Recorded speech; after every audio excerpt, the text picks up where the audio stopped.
بسم اللہ الرحمن الرحیم۔ السلام علیکم۔ امیر المومنین حضرت عمر فاروق رضی اللہ عنہ سے روایت ہے کہ ایک روز ہم حضور صلی اللہ علیہ وسلم کے ہمراہ تہامہ کی ایک پہاڑی پر بیٹھے تھے کہ اچانک ایک بوڑھا ہاتھ میں عصا لیے ہوئے حضور صلی اللہ علیہ وآلہ وسلم کے سامنے حاضر ہوا اور سلام عرض کیا۔ حضور صلی اللہ علیہ وآلہ وسلم نے جواب دیا اور فرمایا اس کی آواز جنوں کی سی ہے۔ پھر آپ صلی اللہ علیہ وآلہ وسلم نے اس سے دریافت کیا تو کون ہے؟ اس نے عرض کیا حضور میں جن ہوں، میرا نام حامہ ہے، بیٹا ہیم کا، اور ہیم بیٹا لاقیس کا، اور لاقیس بیٹا ابلیس ہے۔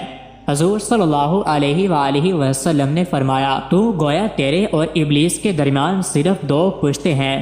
پھر فرمایا اچھا یہ بتاؤ تمہاری عمر کتنی ہے؟ اس نے کہا یا رسول اللہ جتنی عمر دنیا کی ہے اتنی ہی میری ہے، کچھ تھوڑی سی کم ہے۔ حضور جن دنوں قابیل حابیل کو قتل کیا تھا اس وقت میں کئی برس کا بچہ ہی تھا، مگر بات سمجھتا تھا، پہاڑوں میں دوڑتا پھرتا تھا اور لوگوں کا کھانا و غلہ چوری کر لیا کرتا تھا، اور لوگوں کے دلوں میں وسوسے بھی ڈال لیتا تھا کہ وہ اپنے خواہش و اقربا سے بدسلوکی کریں۔ حضور صلی اللہ علیہ وآلہ وسلم نے فرمایا تب تو تم بہت برے ہو۔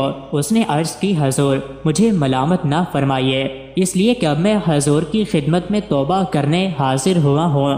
یا رسول اللہ میں نے حضرت نوح علیہ السلام سے ملاقات کی ہے اور 1 سال تک ان کے ساتھ ان کی مسجد میں رہا ہوں، اس سے پہلے میں ان کی بارگاہ میں بھی توبہ کر چکا ہوں۔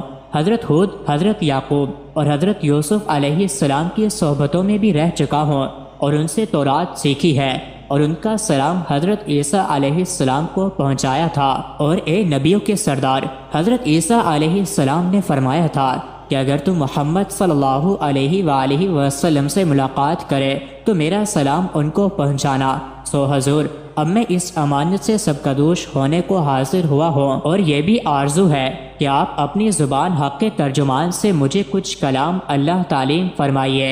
حضور صلی اللہ علیہ وآلہ وسلم نے اسے سورۃ مرسلات، سورہ عما یتساءلون، سورہ اخلاص اور ماؤز 3 اور والشمس تعلیم فرمائے، اور یہ بھی فرمایا کہ اے حامہ جس وقت تمہیں کوئی احتیاج ہو پھر میرے پاس آ جانا اور ہم سے ملاقات نہ چھوڑنا۔ حضرت عمر رضی اللہ عنہ فرماتے ہیں حضور صلی اللہ علیہ وآلہ وسلم نے تو وصال فرمایا لیکن حامہ کی بابت پھر بھی کچھ نہ فرمایا۔ خدا جانے حامہ اب بھی زندہ ہے یا مر گیا ہے۔ کراچی کے ایک بڑے رئیس نے کہا ہم روزہ نماز نہیں جانتے، ہمارے پاس اتنی دولت ہے کہ 7 پشت تک کھائے گے، بس اس کے بعد ہی اللہ کا غضب آیا جس کی وجہ سے پیٹ میں کینسر پیدا ہو گیا، اور 1 تولہ جو کہ پانی نلکی کے ذریعے دیا جاتا تھا گلے میں بھی کینسر کا اثر ہوا، کوئی چیز کھا نہیں سکتے تھے، اسی طرح سوکھ کر ختم ہو گیا۔